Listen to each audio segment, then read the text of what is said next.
Islamic video পেতে চ্যানেলটাকে subscribe করে রাখেন। তো চলুন আজকের বয়ানটা খুব মনোযোগ সহকারে আমরা শুনি। পারবে না তোমাদের হাত, তোমাদের পাও, তোমাদের অঙ্গগুলি আল্লাহর সামনে কথা বলবে। দুনিয়ার জীবনে যা করেছ সব খুলে খুলে আল্লাহর সামনে বর্ণনা করে দিবে।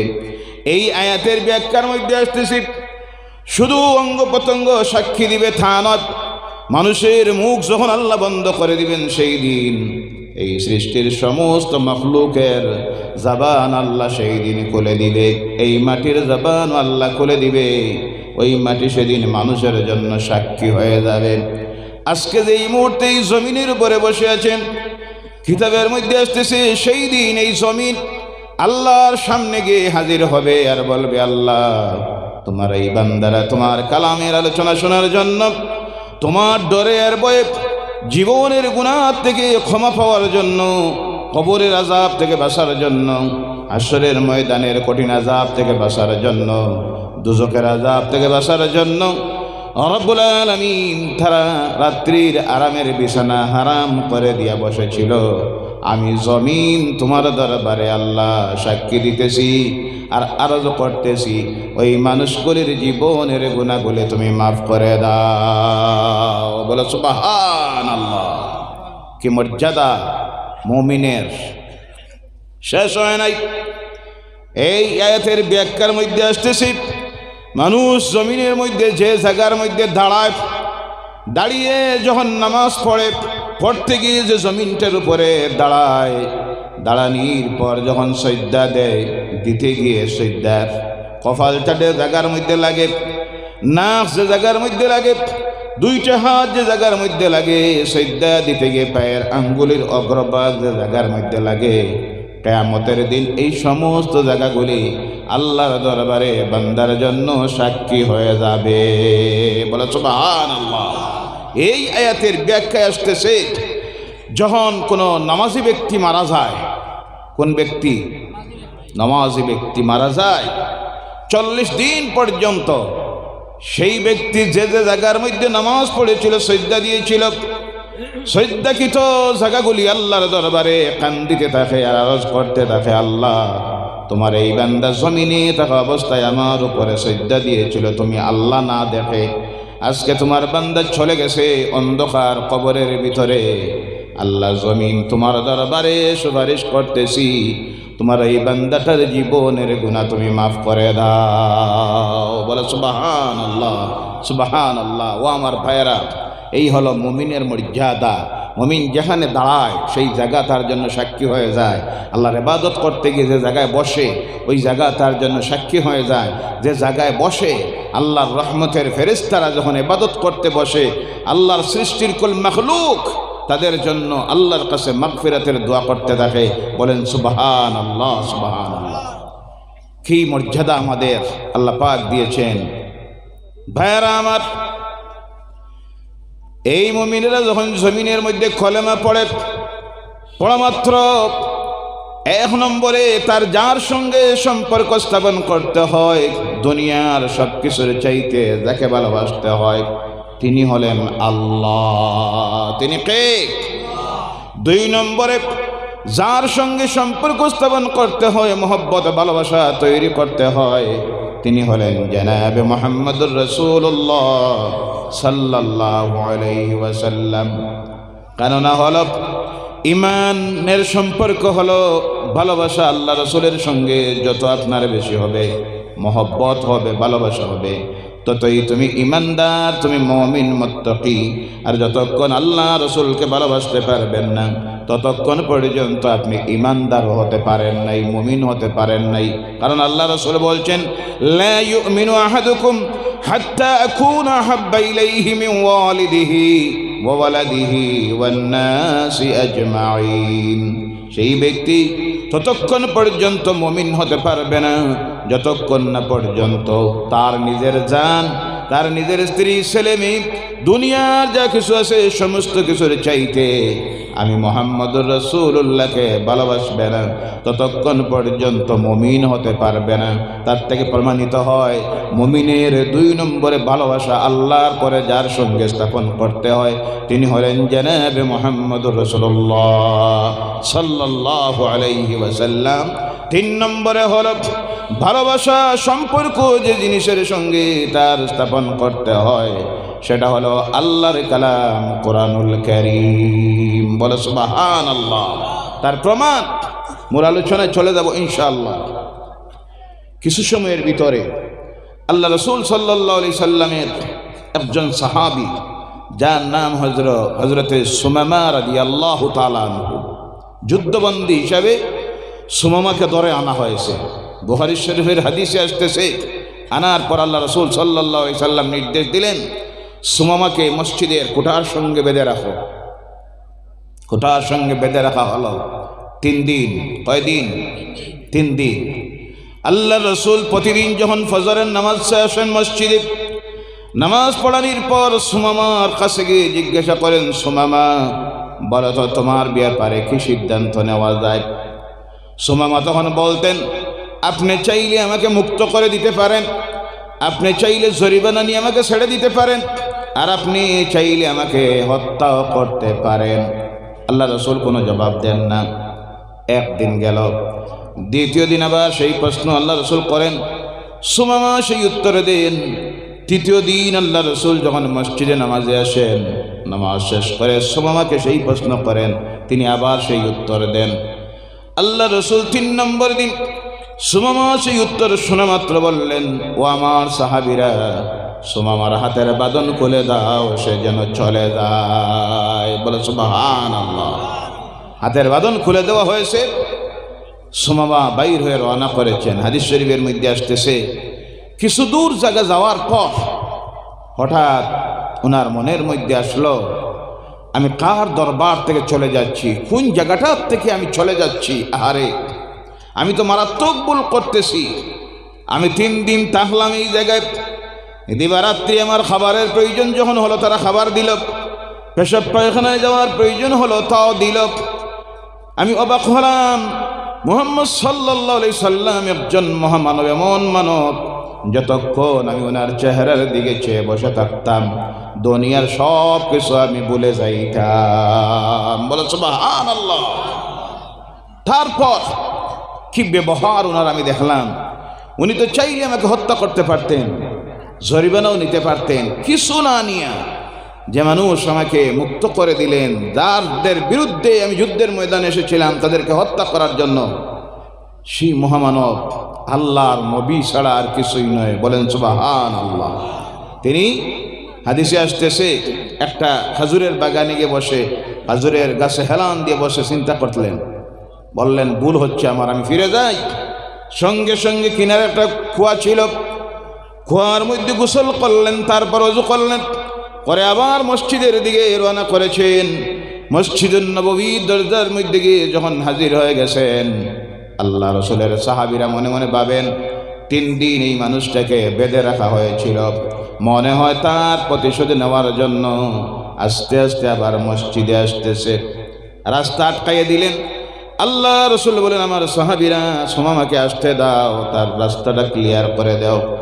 সুমামা আল্লাহর হাবিবের সামনে গিয়ে হাজির হলেন আর বলেন, ও আল্লাহর নবী মুহাম্মদুর রাসূলুল্লাহ সাল্লাল্লাহু আলাইহি ওয়াসাল্লাম, আমি ভুল করে চলে গিয়েছিলাম, আমি আমার ভুলটাকে স্বীকার করে আবারও আপনার দরবারে ফিরে এসেছি।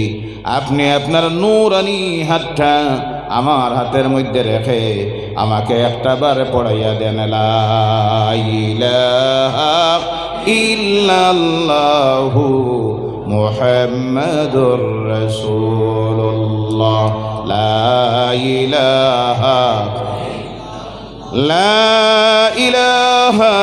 ইল্লাল্লাহু মুহাম্মাদুর রাসূলুল্লাহ সাল্লাল্লাহু আলাইহি ওয়াসাল্লাম। কলেমা পড়লেন যখন, আমার বলার উদ্দেশ্য হলো কলেমা পড়া মাত্র তিনি 3টা কথা বললেন। কয়টা কথা? তিনি বললেন, ইয়া রাসূলুল্লাহ সাল্লাল্লাহু আলাইহি সাল্লাম, এতক্ষণ পর্যন্ত এই কলিমা পড়ার আগে দুনিয়ার সবচেয়ে বড় দুশ্মন আমার কাছে যিনি ছিলেন তিনি ছিলেন আপনি। সবচেয়ে বেশি ঘৃণা বিদ্বেষ আমার অন্তরে যার প্রতি ছিল তিনি ছিলেন আপনি। আর এই কলেমা যখন আমি পড়েছি, আল্লাহর কসম করে বলতেছি, এই মুহূর্তে এই জমিনে আমার প্রাণের চাইতে প্রিয় যিনি তিনি হলেন আপনি, মুহাম্মদ রাসূলুল্লাহ সাল্লাল্লাহু আলাইহি সাল্লাম। বলো সুবহানাল্লাহ। 2 নম্বরে, এই দুনিয়ার সবচাইতে নিকৃষ্টতম জায়গা যেটা আমার কাছে ছিল, সবচাইতে ঘৃণার জায়গা ছিল সেটা ছিল এই মদিনা নামের শহর। আর এই মুহূর্তে আল্লাহর কসম করে বলতেছি, এই পৃথিবীতে সবচাইতে আমার কাছে পছন্দনীয় মায়ার জায়গা যেটা হয়ে গেছে সেই জায়গাটা হলো এই মদিনাতুল মুনাওয়ারা। বলো সুবহানাল্লাহ। 3 নম্বরে তিনি বললেন, ও আল্লাহর হাবিব, 3 নম্বরে এই দুনিয়ায় যে জিনিসটা সবচাইতে আমার কাছে ঘৃণার জিনিস ছিল, নফরতের জিনিস ছিল, সেটা ছিল এই কোরআন। আর এই মুহূর্তে আমার কাছে দুনিয়ার সবচাইতে ভালোবাসার যে কিতাব, পছন্দের কিতাব, মহব্বতের কিতাব, আদবের কিতাব হয়ে গেছে সেই কিতাব হলো আল্লাহর কালাম কোরআন। বলো সুবহানাল্লাহ, সুবহানাল্লাহ। এর জন্য মুমিনের কাছে সবচাইতে ঈমান আনার পরই যে জিনিস মহব্বতের হতে হয়, যিনি হতে হন তিনি হলেন মুহাম্মদ রাসূলুল্লাহ সাল্লাল্লাহু আলাইহি সাল্লাম, আল্লাহর কালাম কোরআন এবং মদিনাতুল মুনাওয়ারার শহর। ও আমার ভাইয়েরা, মুসলমানেরা, সেই কোরআনকে আমরা ভালোবাসি কি না? আওয়াজ করে বলেন, ভালোবাসি কি না? আল্লাহ রসুলকে আমরা ভালোবাসি কি না? মদিনাতুল মুনাওয়ারার শহরকে আমরা ভালোবাসি কি না? সেই কোরআনুল কারীম থেকে একটা আয়াত আপনাদের সামনে তিলাওয়াত করেছি ইনশাআল্লাহুল আযীম। তার উপর আলোচনা শুরু করার আগে, এই কোরআন কি কিতাব, এই কোরআন কি নিয়ামত আল্লাহ পাক এই জমিনের মধ্যে দিলেন দুনিয়ার মানুষের জন্য। আল্লাহর পক্ষ থেকে সবচেয়ে বড় যে নিয়ামত আল্লাহ রসুলের পর এসেছে সেটাই হলো আল্লাহর কালাম কোরআন। বলেন সুবহানাল্লাহ।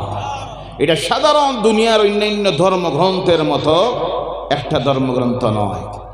আমরা অনেক সময় অনেকে না বুঝে আমরা ভাবি দুনিয়া সব ধর্ম সমান, বিভিন্ন মত, বিভিন্ন পথ, আসলে সব ধর্ম এক। নাউজুবিল্লাহ বললেন না? সব ধর্ম এক মানবা আপনারা? সব ধর্মগ্রন্থ এক। অনেকে অনেক সময় বলে, বিভিন্ন জনে বিভিন্ন নামে ডাকে, কেউ বলে আল্লাহ, কেউ বলে ঈশ্বর, কেউ বলে গড, কেউ বলে পরমেশ্বর। আসলে সব জিনিসই এক। নাউজুবিল্লাহ নাই? ভাইরা আমার, দুনিয়ার যত ধর্ম আছে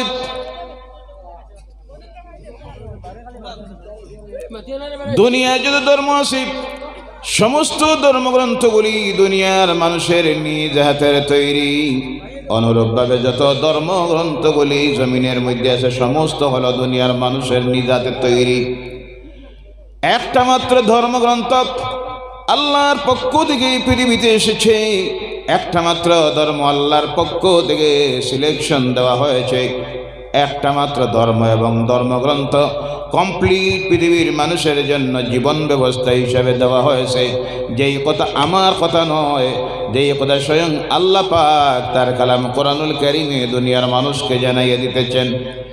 9 জিলহজের দিন আল্লাহ রসুল সাল্লাল্লাহু আলাইহি সাল্লাম যখন আরাফাতের ময়দানে বক্তব্য রাখতেছেন সাহাবায়ে কেরামদের সামনে, যেই দিন আল্লাহ রসুলের সামনে বসে আছেন 1,24,000-এর ঊর্ধ্বে সাহাবায়ে কেরামরা। আল্লাহ রসুল বক্তব্য দিতে গিয়ে প্রত্যেকটি কথায় বোঝা যায় আল্লাহ রসুল বিদায় নিতেছেন। প্রত্যেকটা কথায় বোঝা যায় আগামী বছর এই ময়দানে আল্লাহ রসুল আর আসবেন না, বেশি দিন এই জমিনে থাকবেন না। যার কারণে ঐতিহাসিকবিদেরা সেই হজটার নাম দিয়েছে হজ্জাতুল ওয়াদা, বিদায়ী হজ। অর্থাৎ প্রত্যেকটা কথায় আল্লাহ রসুল বিদায় নিতেছেন। আল্লাহ রসুলের জীবনের প্রথম হজ এবং জীবনের শেষ হজ। আল্লাহ রসুল যখন বক্তব্য শেষ করলেন, এত লম্বা বক্তব্য জীবনে এর আগে আল্লাহ রসুল দেন নাই। প্রায় 3.5 ঘন্টার মতো বক্তব্য যেমনি শেষ করলেন, আল্লাহ পাক তার কালাম কোরআনুল কারীমের সর্বশেষ আয়াত নাযিল করে দিল, বিসমিল্লাহির রহমানির রহিম। اليوم أكملت لكم دينكم وأتممت عليكم نعمتي ورضيت لكم الإسلام دينا بولو الله أكبر اليوم أكملت لكم دينكم আজকের দিনে তোমাদের জন্য তোমাদের ধর্মটাকে পরিপূর্ণ করে দেওয়া হলো। আর আল্লাহর পক্ষ থেকে যত নিয়ামত দেওয়ার, আল্লাহ সমস্ত নিয়ামতকে এই কিতাবের মধ্যে দিয়া কিতাবটাকে কমপ্লিট করে দিলেন। আর আল্লাহর পক্ষ থেকে তোমাদের জন্য দ্বীনে ইসলামকে, ইসলাম ধর্মটাকে ধর্ম হিসাবে মনোনয়ন দেওয়া হলো। বলো সুবহানাল্লাহ। তিনটা কথা, কয়টা কথা? আল্লাহ তিনটা কথা তার রাসূলকে জানাইয়া দিলেন। ইসলাম কমপ্লিট হয়ে গেছে। আল্লাহর দেওয়া যত নিয়ামত তোমাদেরকে দেওয়া, পৃথিবীর মানুষের জন্য যা কিছুর প্রয়োজন হবে সব আল্লাহ দিয়ে দিছেন এই কিতাবের মধ্যে। এর জন্য বর্তমান যে এই কোরআনের প্রথম অক্ষর কোনটা? জি, আরে এই তো হলো মুসলমানদের অবস্থা। আমরা তো সব মুসলমান বসে আছি এখানে, পাক্কা মুসলমান, দিনদার ইমানদার মুসলমান। কেউ তো ফুলতে ফুলতে কুমড়ার চাইতে আরো বেশি, কত বড় যে পরহেজগার মুত্তাকি দিনদার ইমানদার।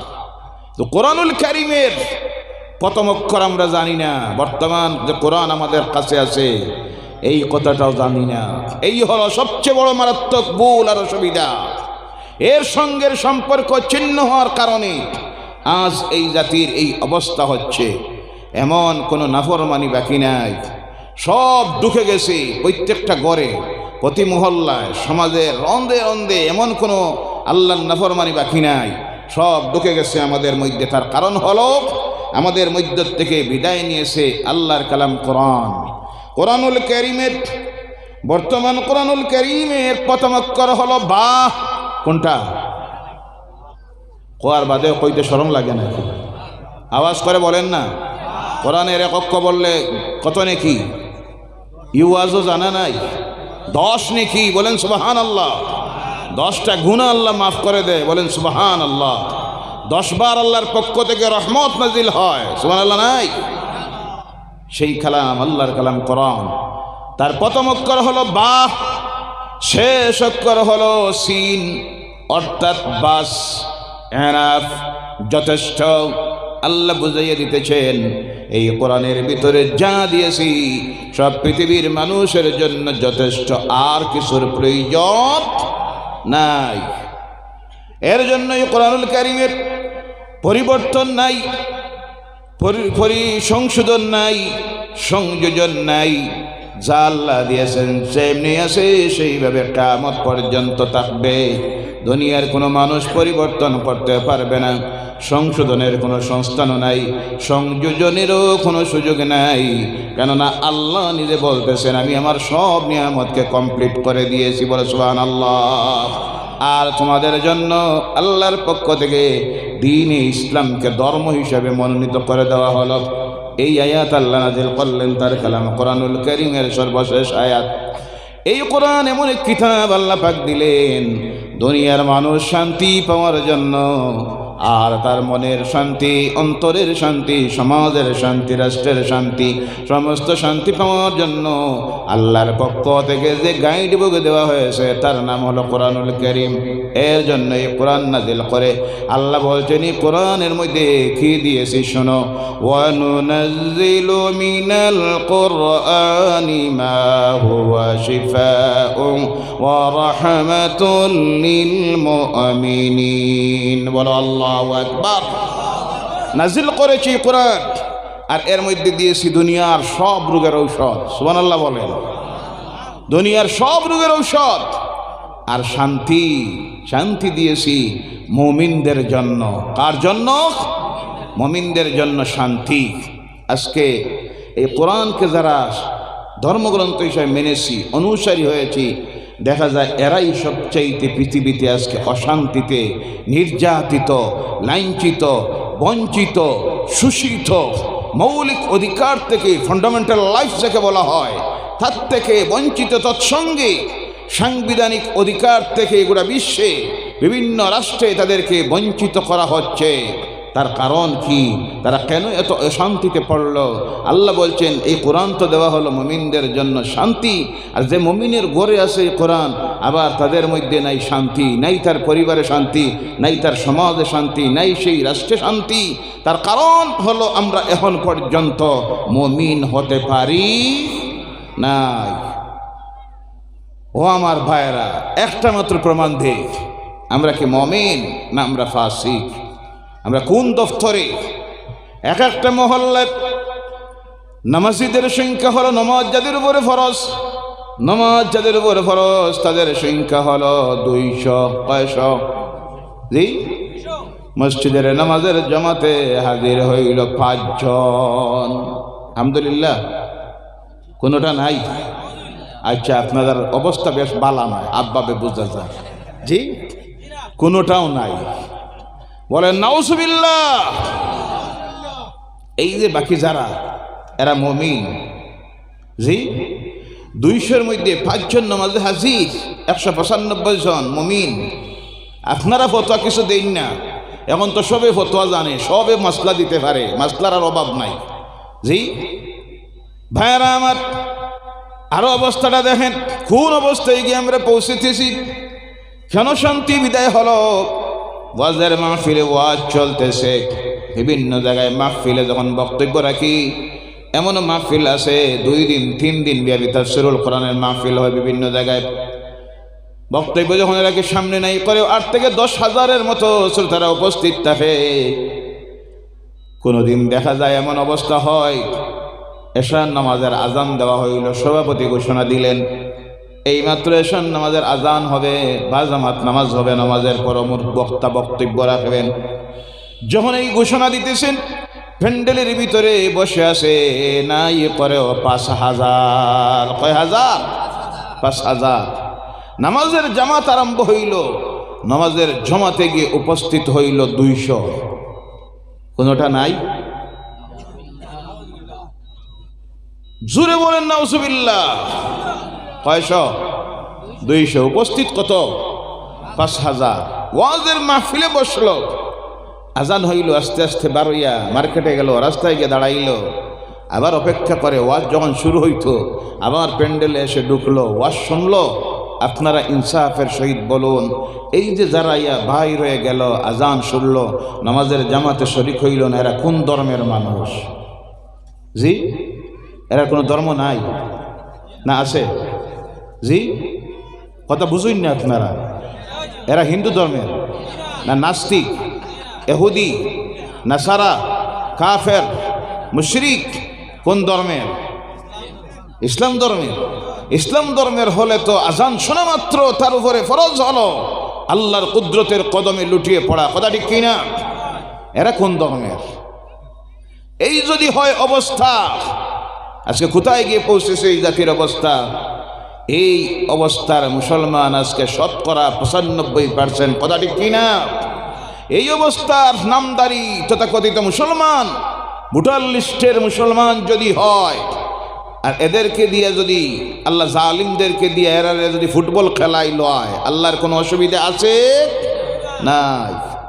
ও মুসলমানেরা, ও আমার ভাইয়েরা, একটাবার খেয়াল করুন কোথায় গিয়ে আজকে আমরা পৌঁছতেছি।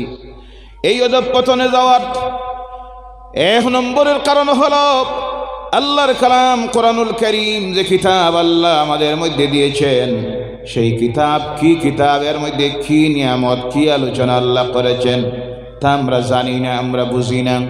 আজকে শতকরা 95% মুসলমান এখনো পর্যন্ত আল্লাহর কালাম কোরআনুল কারীমের তিলাওয়াত জানে না, অর্থ জানে না, ব্যাখ্যাও জানে না। আছে না নাই?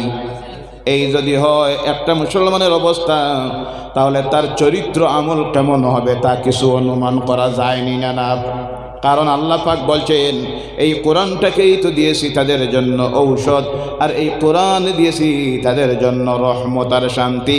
অর্থাৎ এই কোরআন গলায় ঝুলাইলে ঘরে রাখলে রোগ সেরে যাবে, আর এই কোরআন গলায় ঝুলাইলে ঘরে রাখলে রহমত নাজিল হবে তা নয়। এই কোরআন যাদের বাস্তব জীবনী আমলের মধ্যে যারা বাস্তবায়িত করে নিবে, দুনিয়ার কোনো রোগে তাদেরকে ধরবে না। রোগ বলতে আমাশয়, মাথার ব্যথা, প্রেশার, ডায়াবেটিস, সুগার, হার্টের প্রবলেম তা নয়। এটা তো একজন মানুষের মানবীয় রোগ, মানুষের শারীরিক রোগ, এটা স্বাভাবিক রোগ। রোগ বলতে হলো জিনার রোগ, রোগ বলতে হলো মদের রোগ, রোগ বলতে হলো আল্লাহর নাফরমানির রোগ, রোগ বলতে হলো শিরকের রোগ, রোগ বলতে হলো বিদাতের রোগ, রোগ বলতে হলো কুফরের রোগ, রোগ বলতে হলো সুদের রোগ, দুর্নীতির রোগ, মিথ্যার রোগ, পরনিন্দার রোগ, সুগলুরির রোগ। অর্থাৎ আল্লাহর নাফরমানির যত রোগ দিয়েছি, এই সমস্ত রোগ থেকে যদি তোমরা বাঁচতে হয় তাহলে মানতে হবে আমি আল্লাহর কালাম কোরআনের আইন। বলো সুবহানাল্লাহ।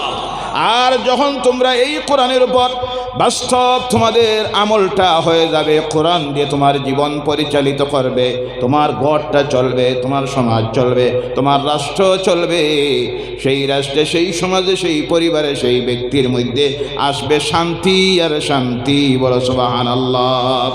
যার জ্বলন্ত প্রমাণ আমরা দেখি, আল্লাহ পাক রব্বুল আলামিন তার এই কালাম যখন নাজিল করেন নাই, আল্লাহ রসুল সাল্লাল্লাহু আলাইহি সাল্লামকে আল্লাহ মক্কার জমিনে যখন পাঠাইল, এখন পর্যন্ত নবুয়তের দায়িত্ব আল্লাহ দেন নাই। তার হাবিব মক্কার মধ্যে আসলেন, আসার পর আল্লাহ রসুল দেখেন, হারে এই মানুষগুলি তো আকৃতিতে মানুষ, প্রকৃতিতে জন্তু জানোয়ারের মতো হয়ে গেছে, প্রকাশ্যে মদ পান করে, জন্তু জানোয়ারের মতো রাজপথে জিনা করে, বলেন নাউজুবিল্লাহ। তারপর তারা সামান্য বিষয় নিয়ে ঝগড়া করে করে বৎসরের পর বৎসর লড়াই করত, সামান্য বিষয় নিয়ে ঝগড়া করে হাজার হাজার মানুষ মারত। মদ তাদের মধ্যে স্বাভাবিক, সুদ স্বাভাবিক, জেনা স্বাভাবিক, সব আল্লাহর নাফরমানির এমন কোনো কাজ বাকি নাই, সব তারা করতেছে। এই অবস্থায়, এমন অবস্থার মধ্যে গিয়ে পৌঁছিল, দয়া মায়া বলতে তাদের হৃদয়ে কিছুই নাই। নিজের জন্মদাতা বাপ তার নিজের মেয়েটাকে, যেটাকে সে নিজে জন্ম দিল, ওই মেয়েটাকে সে নিজে নিয়ে জীবন্ত মাটির নিচে কবর করে চাপা দিত। বলো নাউযুবিল্লাহ মিন যালিক। আল্লাহ রসুল এদের এই অবস্থা দেখে চিন্তায় পড়লেন, আল্লাহ এগুলি তো আকৃতিতে মানুষ আর প্রকৃতিতে জন্তু জানোয়ারের চাইতে আরো নিকৃষ্ট হয়ে গেছে, কি দিয়া এদেরকে হেদায়েতের রাস্তায় আনা যায়, প্রকৃত মানুষ বানানো যায়, কিভাবে এদের নৈতিক চরিত্রের আমলের পরিবর্তন করা যায়। আল্লাহ রসুল সেই চিন্তা করে করে পাহাড়ের গুহায় চলে গেলেন। কোনো সময় সপ্তাহ দিন, 15 দিন, মাস দিন সেখানে খাবার নিয়ে গিয়ে বসে থাকতেন আল্লাহর ধ্যানে, সাধনায়, আর চিন্তা করতেন আল্লাহ এই মানুষগুলিকে কি দিয়ে হেদায়েতের রাস্তায় আনা যায়। এবার আল্লাহ রসুলের বয়স হলো 40 বছর। কত বছর? 40 বছর হল। সর্বপ্রথম সেই দিন আল্লাহর পক্ষ থেকে তার রাসূল সাল্লাল্লাহু আলাইহি ওয়াসাল্লামের কাছে আল্লাহর সবচেয়ে সম্মানিত ফেরেশতা, যে ফেরেশতার নাম হলো হযরত জিবরাইল আলাইহিস সালাম। কোন ফেরেশতা? হযরত জিবরাইল আলাইহিস সালাম চলে আসলেন।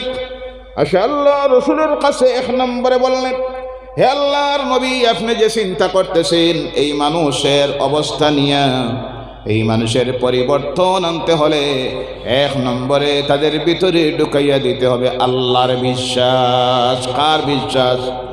1 নম্বরে আপনি তাদের কাছে গিয়ে বলুন লা ইলাহা ইল্লাল্লাহু মুহাম্মাদুর রাসূলুল্লাহ সাল্লাল্লাহু আলাইহি সাল্লাম। আর 2 নম্বরে এদেরকে যদি আপনি হেদায়েতের রাস্তায় আনতে হয়, সেটা হলো কোন নির্দেশনা? আমি আল্লাহ আমার কালাম কোরআন নাজিল করতেছি আপনার প্রতি, ইকরা বিসমি রাব্বিকাল্লাযী খালাক। হে আমার হাবিব, আপনি তাদের কাছে গিয়ে বলুন 1 নম্বরের কথা, এদের এই অবস্থার পরিবর্তন আনতে হলে তাদের জন্য প্রয়োজন হলো ইকরা, পড়ো। কি করো? পড়ো তোমার রবের নামে, যিনি সৃষ্টি করেছেন তোমাকে। বলো সুবহানাল্লাহ। কোরআনের 1 নম্বরের অর্ডার, নির্দেশ আল্লাহর পক্ষ থেকে, পড়ো, কোনটা করো। অর্থাৎ আল্লাহ বুঝিয়ে দিলেন তার রাসূলকে একটা সমাজের, একটা জাতির, একটা মানুষের নৈতিক চরিত্রের আমলের পরিবর্তন আনতে হলে 1 নম্বরে যে মেডিসিনের প্রয়োজন সেটা হলো জ্ঞান। কোনটা? জ্ঞান ছাড়া, জ্ঞানের আলো ছাড়া, জ্ঞানের মশাল ছাড়া একটা মানুষের নৈতিক চরিত্রের আমলের পরিবর্তন আনা সম্ভব নয়। আজকে যে আমার এই সমাজ আল্লাহর নাফরমানির দিকে যাওয়ার বিভিন্ন কারণ আছে, এর মধ্যে 1 নম্বরের কারণ হলো জ্ঞানের আলো থেকে, জ্ঞানের রাস্তা থেকে এই জাতি, এই সমাজ আজকে অনেক সরে গেছে। অনেক পরিবর্তন আসতেছে, তবে বলেন আলহামদুলিল্লাহ। কিন্তু যেই হারে এই সমাজের মানুষ শিক্ষিত হওয়ার কথা ছিল, সেই হিসাবে, সেই তুলনায় শিক্ষিত হয় নাই। কারণ হলো এই কোরআন তাদেরকে এই নির্দেশনা দেওয়ার হয়ে গেল 1500 বছর। কত বছর? 1500 বছর হয়ে গেল।